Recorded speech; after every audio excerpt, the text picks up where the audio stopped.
Assalamualaikum warahmatullahi wabarakatuh. Di sini saya Aisyah Sylvia Yuliani dari kelas Manajemen RBA semester 6. Di sini saya akan menjelaskan apa itu audit SDM. Pengertian SDM. Sumber daya manusia atau biasa disebut dengan SDM merupakan faktor utama dalam suatu organisasi. Sebagus apapun tujuan, visi dan misi, strategi sebuah organisasi tidak akan berguna apabila sumber daya manusia tidak diperhatikan dan dikelola dengan baik, apapun bentuk dan tujuannya. Selanjutnya ada pengertian audit SDM. Audit SDM adalah salah satu cara untuk memeriksa fungsi-fungsi operasional dari perencanaan, penerimaan, seleksi, pelatihan dan pengembangan, penilaian kinerja, kompensasi, hubungan karyawan dengan organisasi, apakah sudah berjalan sebagaimana mestinya. Audit SDM menekankan penilaian evaluasi terhadap berbagai aktivitas SDM yang terjadi pada perusahaan dalam rangka memastikan apakah aktivitas tersebut telah berjalan secara ekonomis, efisien, dan efektif. Selanjutnya ada pengelolaan Departemen Audit. Audit internal adalah pemeriksaan yang dilakukan oleh bagian internal audit perusahaan, baik terhadap laporan keuangan dan catatan akuntansi perusahaan, maupun ketaatan terhadap kebijakan manajemen puncak yang telah ditentukan dan ketaatan terhadap peraturan pemerintah dan ketentuan-ketentuan dari ikatan profesi yang berlaku. Selanjutnya ada wewenang dan tanggung jawab Departemen Audit. Yang pertama, perencanaan manajer Departemen Audit harus menyusun rencana-rencana dalam melaksanakan tanggung jawab Departemen Audit. Manajer Departemen Audit harus mempunyai pernyataan yang lengkap mengenai tujuan, wewenang, dan tanggung jawab untuk Departemen Audit. Yang kedua, ada Departemen Audit harus menjelaskan sebab-sebab penyimpangan yang mencolok dan menyatakan tindakan yang diambil. Selanjutnya, ada pengelolaan pekerjaan audit.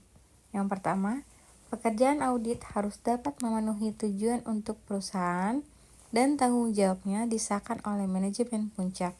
Yang kedua, sumber daya yang ada di Departemen Audit harus digunakan secara efektif dan efisien.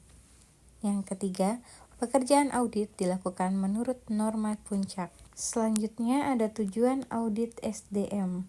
Yang pertama, untuk membantu MSDM memberikan kontribusi yang signifikan terhadap tujuan-tujuan organisasi. Yang kedua, untuk menciptakan nilai atau value sehingga organisasi bertanggung jawab secara sosial, etikal, dan kompetitif.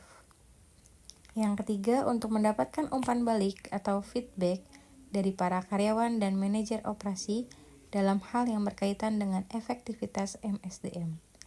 Yang keempat, untuk memperbaiki fungsi MSDM dengan menyediakan sarana untuk membuat keputusan ketika akan mengurangi dan menambah kegiatan-kegiatan SDM. Yang kelima, menilai efektivitas SDM. Yang keenam, mengenali aspek-aspek yang masih dapat diperbaiki. Selanjutnya, nomor 8, menunjukkan kemungkinan perbaikan serta membuat rekomendasi untuk pelaksanaan perbaikan tersebut. Yang kesembilan, mencari hal-hal yang berpotensi menimbulkan masalah serius di kemudian hari. Yang ke-10, mencari area yang dapat dilakukan perbaikan dan improvement. Yang ke-11, sebagai alat dokumentasi untuk merger, akuisisi, maupun reorganisasi. Yang ke-12, untuk mencari tahu seberapa jauh pemenuhan sistem dengan standar, peraturan, dan regulasi yang ada. Selanjutnya ada manfaat audit SDM. Yang pertama, mengidentifikasi kontribusi Departemen SDM bagi organisasi. Yang kedua, meningkatkan citra Departemen SDM. Yang ketiga, mendorong tanggung jawab dan profesionalisme yang lebih besar di antara anggota-anggota Departemen SDM. Yang keempat, menjernihkan tugas dan tanggung jawab departemen. Yang kelima, merangsang keseragaman berbagai kebijakan dan praktek. Yang keenam, menemukan masalah-masalah sumber daya manusia yang kritis. Yang ketujuh, memastikan ketaatan yang tepat waktu terhadap ketentuan ilegal. Yang kedelapan, mengurangi biaya-biaya sumber daya manusia melalui prosedur personalia yang efektif. Yang kesembilan, menciptakan peningkatan penerimaan terhadap perubahan-perubahan. Dan yang kesepuluh, mewajibkan suatu telaah yang cermat atas sistem informasi departemen. Jadi kesimpulannya, audit SDM adalah salah satu cara untuk memeriksa fungsi-fungsi operasional dari perencanaan, penerimaan, seleksi, pelatihan dan pengembangan, penilaian kinerja, kompensasi, hubungan karyawan dengan organisasi sudah berjalan sebagaimana mestinya. Cukup sekian penjelasan dari saya. Kurang lebihnya mohon maaf. Wassalamualaikum warahmatullahi wabarakatuh.